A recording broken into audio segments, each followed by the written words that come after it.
ರೇಣುಕಾಸ್ವಾಮಿ ಕೊಲೆ ಪ್ರಕರಣದಲ್ಲಿ ತಗಡು ಗ್ಯಾಂಗ್ ಜೈಲು ಕಂಬಿ ಎಣಿಸ್ತಾ ಇದೆ. ಪಟ್ಟಣಗೆರೆ ಶೆಡ್ನಲ್ಲಿ ಕ್ರೌರ್ಯ ಮೆರೆದ ಡಿ ಗ್ಯಾಂಗ್ ಜೈಲಲ್ಲಿ ಹೇಗೆ ಕಾಲ ಕಳೆದಿದ್ದಾರೆ ಎನ್ನುವ ಕಂಪ್ಲೀಟ್ ರಿಪೋರ್ಟ್ ಇಲ್ಲಿದೆ ನೋಡಿ.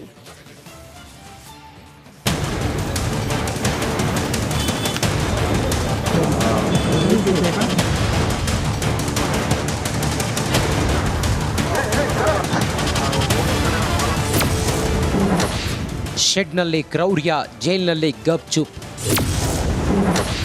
ದರ್ಶನ್ಗೆ ಮಲಗೋಕೆ ಚಾಪೆ, ಗ್ಯಾಂಗ್ ಮುದ್ದೆ ಮುರಿಯುತ್ತಿದೆ. ಗೆಳತಿಗಾಗಿ ಶೆಡ್ನಲ್ಲಿ ಕ್ರೌರ್ಯ ಮೆರೆದ ದರ್ಶನ್ ಪರಪ್ಪನ ಅಗ್ರಹಾರದಲ್ಲಿ ಫುಲ್ ಸೈಲೆಂಟ್ ಆಗಿದ್ದಾರೆ. 13 ವರ್ಷಗಳ ಹಿಂದೆ ಪತ್ನಿಯ ಮೇಲೆ ಹಲ್ಲೆ ಮಾಡಿ ಜೈಲು ಸೇರಿದ್ದ ದರ್ಶನ್ ಇದೀಗ ಗೆಳತಿಗಾಗಿ ಜೈಲುವಾಸ ಮಾಡಿದ್ದಾರೆ. ಹೀಗಾಗಿ ಕೊಲೆ ಸಾರಥಿ ತನ್ನ ಕೊಠಡಿಯಲ್ಲಿ ಸರಿಯಾಗಿ ಊಟ ಸಹ ಸೇವಿಸದೆ ಯೋಚನೆ ಮಾಡುತ್ತಾ ಮೌನವಾಗಿ ಜೈಲಿನಲ್ಲಿ ಕಾಲ ಕಳೆಯುತ್ತಿದ್ದಾರೆ. ಕಂಬಿ ಹಿಂದೆ ಕಾಟೇರ ದಿನ 1. ಜೈಲಿನಲ್ಲಿ ದರ್ಶನ್ ಮಂಕಾಗಿ ಕೂತಿದ್ದಾರೆ. ರಾತ್ರಿ ಜೈಲಿನ ಅಧಿಕಾರಿಗಳ ಜೊತೆ ಪ್ರಕರಣ ಸಂಬಂಧ ನೋವನ್ನ ತೋಡಿಕೊಂಡಿದ್ದು ಜೀವನದಲ್ಲಿ ಬಂದದ್ದನ್ನು ಅನುಭವಿಸಲೇಬೇಕು ಎಂದು ಅಸಹಾಯಕವಾಗಿ ಮಾತನಾಡಿದ್ದಾರೆ. ದರ್ಶನ್ ಇರುವ ಕೊಠಡಿಯಲ್ಲಿನ ವ್ಯವಸ್ಥೆ ಸಾಮಾನ್ಯ ಕೈದಿಗಳಿಗೆ ಇರುವ ವ್ಯವಸ್ಥೆ ಇದೆ. ಜೈಲಿನ 3ನೇ ಸೆಕ್ಟರ್ನಲ್ಲಿ ಇರುವ ಬ್ಯಾರಕ್ನಲ್ಲಿ ದರ್ಶನ್ ಇದ್ದು ಕೇವಲ ಕೊಠಡಿಯ ಒಳಗೆ ಒಂದು ಬಾತ್ರೂಮ್ ಇರುತ್ತದೆ. ಜೊತೆಗೆ ಮಲಗಲು ಚಾಪೆ ಹಾಗೂ ಬೆಡ್ಶೀಟ್ ನೀಡಲಾಗಿದೆ.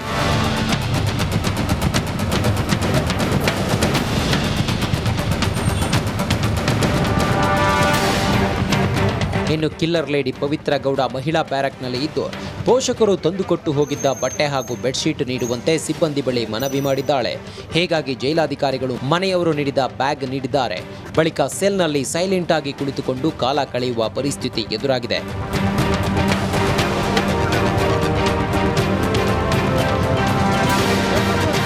ಒಟ್ನಲ್ಲಿ ರೇಣುಕಾಸ್ವಾಮಿ ವಿಚಾರದಲ್ಲಿ ಸ್ವಲ್ಪ ತಾಳ್ಮೆ ಕಳೆದುಕೊಂಡಿದ್ದಕ್ಕೆ ದರ್ಶನ್ಗೆ ಜೈಲಿನಲ್ಲಿ ಮುದ್ದೆ ಮುರಿಯುವ ಪರಿಸ್ಥಿತಿ ನಿರ್ಮಾಣವಾಗಿದೆ. ನವೀನ್ ಶೆಟ್ಟಿ ಕೆರಾಡಿ, ರಿಪಬ್ಲಿಕ್ ಕನ್ನಡ, ಆನೇಕಲ್.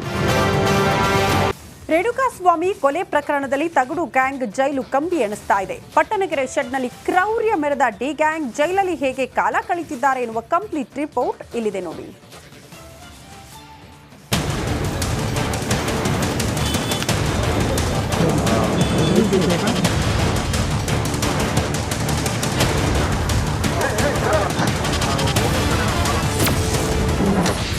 ಶೆಡ್ನಲ್ಲಿ ಕ್ರೌರ್ಯ, ಜೈಲಿನಲ್ಲಿ ಗಪ್ಚುಪ್.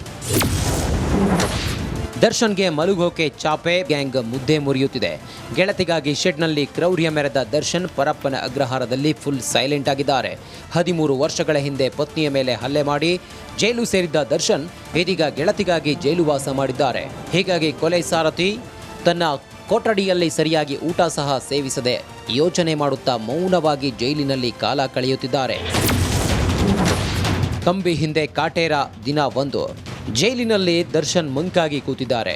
ರಾತ್ರಿ ಜೈಲಿನ ಅಧಿಕಾರಿಗಳ ಜೊತೆ ಪ್ರಕರಣ ಸಂಬಂಧ ನೋವನ್ನ ತೋಡಿಕೊಂಡಿದ್ದು ಜೀವನದಲ್ಲಿ ಬಂದದ್ದನ್ನು ಅನುಭವಿಸಲೇಬೇಕು ಎಂದು ಅಸಹಾಯಕವಾಗಿ ಮಾತನಾಡಿದ್ದಾರೆ. ದರ್ಶನ್ ಇರುವ ಕೊಠಡಿಯಲ್ಲಿನ ವ್ಯವಸ್ಥೆ ಸಾಮಾನ್ಯ ಕೈದಿಗಳಿಗೆ ಇರುವ ವ್ಯವಸ್ಥೆ ಇದೆ. ಜೈಲಿನ 3ನೇ ಸೆಕ್ಟರ್ನಲ್ಲಿ ಇರುವ ಬ್ಯಾರಕ್ನಲ್ಲಿ ದರ್ಶನ್ ಇದ್ದು ಕೇವಲ ಕೊಠಡಿಯ ಒಳಗೆ ಒಂದು ಬಾತ್ರೂಮ್ ಇರುತ್ತದೆ. ಜೊತೆಗೆ ಮಲಗಲು ಚಾಪೆ ಹಾಗೂ ಬೆಡ್ಶೀಟ್ ನೀಡಲಾಗಿದೆ.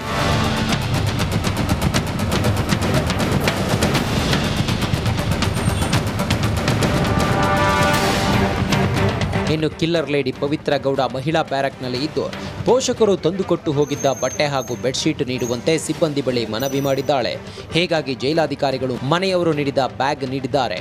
ಬಳಿಕ ಸೆಲ್ನಲ್ಲಿ ಸೈಲೆಂಟ್ ಆಗಿ ಕುಳಿತುಕೊಂಡು ಕಾಲ ಕಳೆಯುವ ಪರಿಸ್ಥಿತಿ ಎದುರಾಗಿದೆ.